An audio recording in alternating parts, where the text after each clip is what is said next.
AITC AP medical contractor ఐక్యత.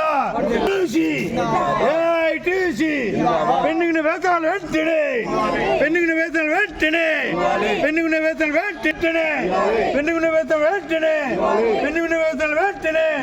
AITC AITC వేతనాలు వెంటనే, మెడికల్ కాంట్రాక్టర్ ఐక్యత.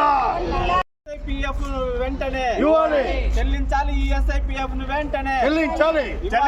పెండింగ్ వేతనాలు వెంటనే చెల్లించాలి. మెడికల్ కాలేజీలో పనిచేస్తున్న శానిటేషన్ వర్కర్స్ కు 3 నెలల పెండింగ్ వేతనాలు వెంటనే ఇవ్వాలి, పెండింగ్ 3 నెలల వేతనాలు వెంటనే ఇవ్వాలి, పెండింగ్ పిఎఫ్ ని వెంటనే ఇవ్వాలి, పెండింగ్ పిఎఫ్ ని వెంటనే ఇవ్వాలి, పెండింగ్ పిఎఫ్ ఈఎస్ఐ సౌకర్యాన్ని వెంటనే కల్పించాలి. పెండింగ్ పిఎఫ్ ఈఎస్ఐ డబ్బులు పెండింగ్ 3 నెలల వేతనాలు వెంటనే చెల్లించాలి.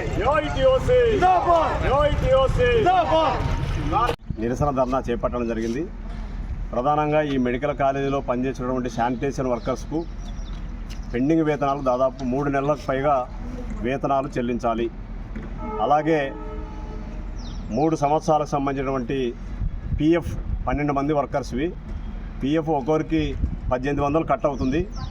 దాంట్లో 1800 కట్ అయితే 3 సంవత్సరాలకు గాను ఒక్కొక్కరికి 64,800 రూపాయలు పిఎఫ్ డబ్బులు వాళ్ళకి ఖాతాలో జమ కావాలా. అయితే కేవలం 28,000 మాత్రమే జమ అయినాయి. అంటే కాంట్రాక్టర్ ఈ మెడికల్ కాలేజీలోనో హాస్పిటల్లో ఎవరైతే శానిటేషన్ వర్కర్స్ ఉన్నారో వీళ్ళందరికీ కూడా మరి ఈ చైతన్య జ్యోతికి సంబంధించినటువంటి ఏజెన్సీ కాంట్రాక్టర్ బాలనాగిరెడ్డి గారు అంటే ఒక వర్కర్ నుంచి 3 సంవత్సరాల కాలంలో పిఎఫ్ డబ్బులు 37,000 రూపాయలు అవి ఇక్కడ జమ కాలేదంటే ఆ డబ్బులన్నీ కూడా కాంట్రాక్టర్ దగ్గర ఉన్నాయా లేదా గవర్నమెంట్కి సంబంధించినటువంటి ఇక్కడ ప్రిన్సిపల్ ఎవరైతే అధికారులు ఉన్నారో వాళ్ళు కూడా దీనికి సమాధానం చెప్పాల్సినటువంటి అవసరం ఉంది. మేము ఆరోపణ చేస్తూ ఉన్నాం ఇదంతా కూడా ఎవరైతే కాంట్రాక్టర్లు చైతన్య జ్యోతి కాంట్రాక్టర్ బాలనాగిరెడ్డి ఆయనకున్నటువంటి సబ్ కాంట్రాక్టర్ ఎవరో కానీ ఒక వర్కర్వి పిఎఫ్ డబ్బులు 37,000 రూపాయలు స్వాహా చేసినారు. ఇవి 12 మంది పూర్తిగా లెక్కేస్తే దాదాపు 4,44,000 రూపాయలు పూర్తిగా డబ్బులన్నీ కూడా కార్మికుల డబ్బులు దోచేసుకున్నారు. ఈరోజు ఈ డబ్బులు దోచేయడమే కాక 3 నెలల పెండింగ్ వేతనం ఇవ్వాల్సి ఉంది వాళ్ళకు. వీళ్ళకు పిఎఫ్ డబ్బులే కాదు ఈఎస్ఐ సౌకర్యం లేదు. వీళ్ళకి ఇప్పటివరకు కూడా డబ్బులు మరి వీళ్ళతో వసూలు చేసుకున్నారు కానీ ఈఎస్ఐకి సంబంధించినటువంటి ఒక నెంబర్ ఇవ్వాలి, ఆ నెంబర్ ఇవ్వలేదు, ఐడి కార్డు కూడా ఇవ్వలేదు.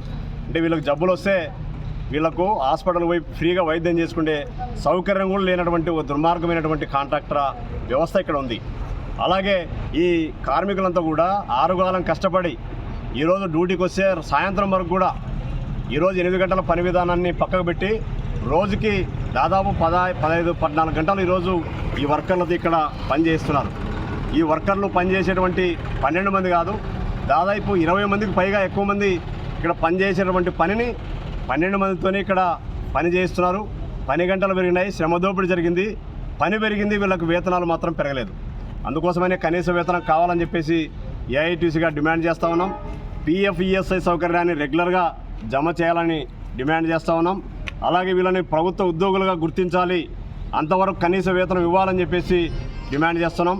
వీళ్ళని మెడికల్ ఉద్యోగులుగా గుర్తించాలని చెప్పేసి ఏఐటీసీగా డిమాండ్ చేస్తూ ఉన్నాం. ఇప్పుడు ఏదైతే ఈ కాంట్రాక్టర్ బాలనాగిరెడ్డి గారు చైతన్య జ్యోతికి సంబంధించినటువంటి ఏజెన్సీ బాలనాగిరెడ్డి గారు ఒక వర్కర్ నుంచి 37,000 కాజేశారు. మొత్తం 4,44,000 రూపాయలు జమ చేయాలని చెప్పేసి డిమాండ్ చేస్తూ ఉన్నాం. లేని పక్షంలో రేపు రానున్న రోజుల్లో ఏఐటీసీ ఆధ్వర్యంలో ఈ ఏదైతే పెండింగ్ వేతనాలు పెండింగ్ పిఎఫ్ డబ్బులు ఏవైతే ఉన్నాయో వాటి చెల్లించేంత వరకు కూడా మరి కార్మికులతో పేద మహిళలు ఈరోజు వాళ్ళు ఎంత కష్టపడి మరి మురికినెత్తేస్తూ ఉన్నారు, క్లీన్ చేస్తూ ఉన్నారు, ప్రజలకు సేవలు అందిస్తున్నారు, ప్రభుత్వానికి మంచి పేరు తెస్తూ ఉన్నారు.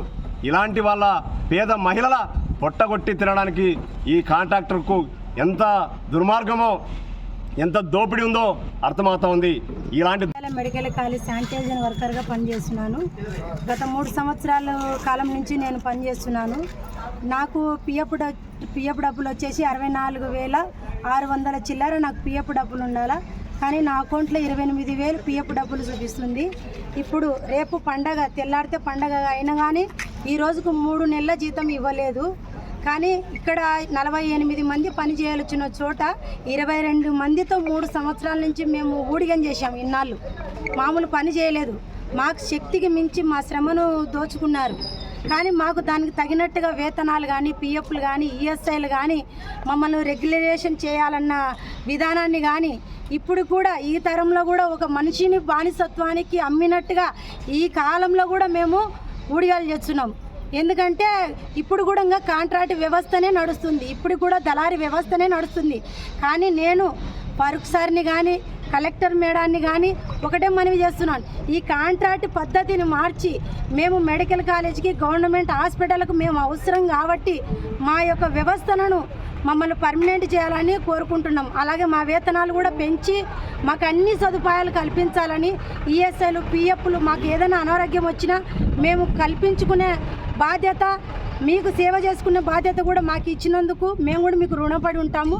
మా యొక్క వృత్తిని క్రమంగాను మర్యాదగాను మీకు ఏ విధమైన ఆటంకాలు లేకుండా మేము చేసుకుంటాము.